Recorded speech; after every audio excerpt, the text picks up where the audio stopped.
রাসূল সাল্লাল্লাহু আলাইহি ওয়াসাল্লাম বলেছেন, ইন্না সাদকাতা তুতফিউল খাতিয়াতা কামা ইতফিউল মাউন নারা, নিশ্চয় দান মানুষের পাপকে মিটিয়ে দিতে পারে যেমন ভাবে পানি আগুনকে নিভিয়ে দিতে পারে।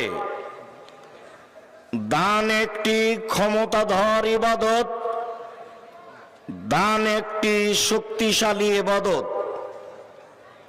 পানির ভিতরে ক্ষমতা যেমন আগুনকে নিভিয়ে দেওয়া, দানের ভিতরে ক্ষমতা তেমন মানুষের পাপকে মিটিয়ে দেওয়া। উকবা ইবনে আমির রাদিয়াল্লাহু তাআলা আনহু বলেন,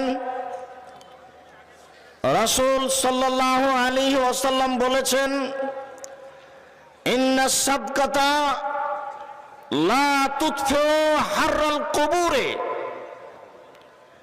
নিশ্চয় দান মানুষের কবরের শাস্তিকে বন্ধ করে দিতে পারে।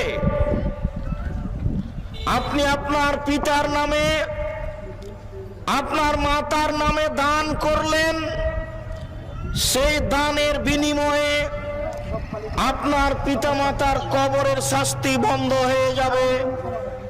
এ কথা মুহাম্মদ সাল্লাল্লাহু আলাইহি সাল্লাম বলেন।